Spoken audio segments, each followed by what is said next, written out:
స్వయంవరం చందమామ కథ. దేవగిరి పట్టణాన్ని పూర్వం సుదర్శనసేన మహారాజు పాలించాడు. ఆయనకు ఒకే ఒక సంతానం చంద్రసేన.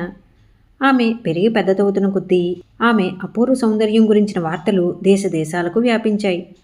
ఆమెను పెళ్లాడితే దేవగిరి రాజ్యం కూడా లభిస్తుంది. సౌందర్యలోభమో రాజ్యలోభమో ఒకదానికొకటి తోడు కావడం చేత అనేక దేశాల రాజకుమారులు చంద్రసేనను పెళ్లాడాలని ఆత్రపడసాగారు. రాజుకు చంద్రసేన వివాహం పెద్ద సమస్య కూర్చుంది. ఆమెను ఎవరికిచ్చి చేసినా రాజుల మధ్య కలహాలు పెరుగుతాయి, యుద్ధాలు జరుగుతాయి, దేవగిరికి ప్రమాదం కలవచ్చు. ఈ ప్రమాదాలు రాకుండా ఉండాలంటే స్వయంవరం ఏర్పాటు చేయడం తప్ప మరొక మార్గం లేదు. అయితే ఆ స్వయంవరం ఏ పద్ధతిలో ఏర్పాటు చేయాలన్నది రాజు నిర్ణయించుకోలేకపోయాడు. రాజు ఈ సమస్యతో సతమతమవుతూ ఉండగా ఒక రత్నాల వర్తకుడు ఆయనకు మరొక సమస్య తెచ్చిపెట్టాడు. ఆ సమస్య ఏమిటంటే, రత్నాల వర్తకుడు వర్తకం మీద దూరదేశానికి ప్రయాణమవుతూ దారిలో దొంగల భయం ఉండడం చేత తాను వెంట తీసుకుపోదలిచిన అమూల్యమైన వజ్రాలను మూరెడు పొడుగు చేతి కర్రలో పెట్టి పైకి అతుకు తెలియకుండా చెయ్యమని ఒక వడ్రంగి నిపుణుని కోరాడు. వడ్రంగి అందుకు ఒప్పుకున్నాడు. అయితే వజ్రాలను కర్రలో అమర్చేటప్పుడు వర్తకుడు దగ్గర ఉండరాదు.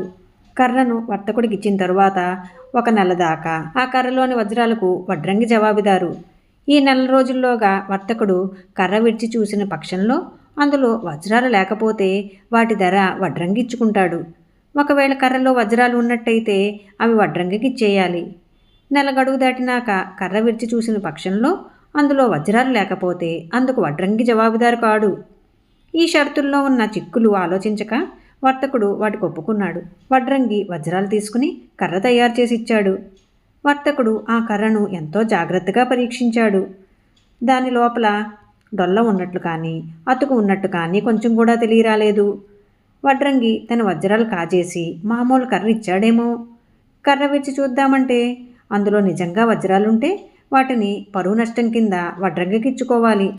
అందులో వజ్రాలు లేని పక్షంలో వడ్రంగి వద్ద వజ్రాలు కానీ వాటి ధర కానీ రాబట్టవచ్చు.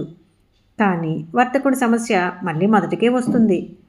పోనీ నెల రోజుల గడువు దాటినాక కర్ర విడిచి చూస్తే అందులో వజ్రాలు లేకపోతే ఏం చేయాలి? గడువు దాటాక కర్రలోని వజ్రాలకు వడ్రంగి జవాబుదారు కాడు.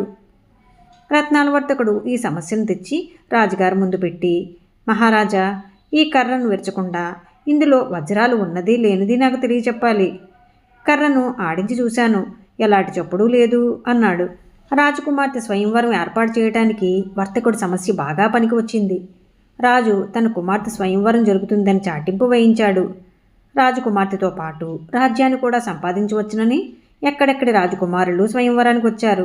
రాజు వారందరినీ ఒక భవనంలో సమావేశపరిచి వడ్రంగి తయారు చేసిన కర్రని ఎత్తి చూపి, ఇది ఉత్తకర్ర లేక ఇందులో ఏదైనా ఇతర పదార్థం దాచి ఉన్నదా? ఈ సంగతి తేల్చి చెప్పి నిరూపించిన వారికి నా కుమార్తెనిచ్చి వివాహం చేస్తాను అన్నాడు. కర్రను ఒక బల్ల మీద ఉంచారు. ఒక్కొక్క రాజకుమారుడే వచ్చి ఆ కర్రను పరీక్షించాడు. అది నున్నగా ఉన్నది, ఎక్కడా అతుకు తెలియడం లేదు. ఇందులో ఏమీ లేదు, ఇది మామూలు కర్ర అని చెప్పి రాజకుమారులు తమ తమ స్థానాల్లో కూర్చోసాగారు.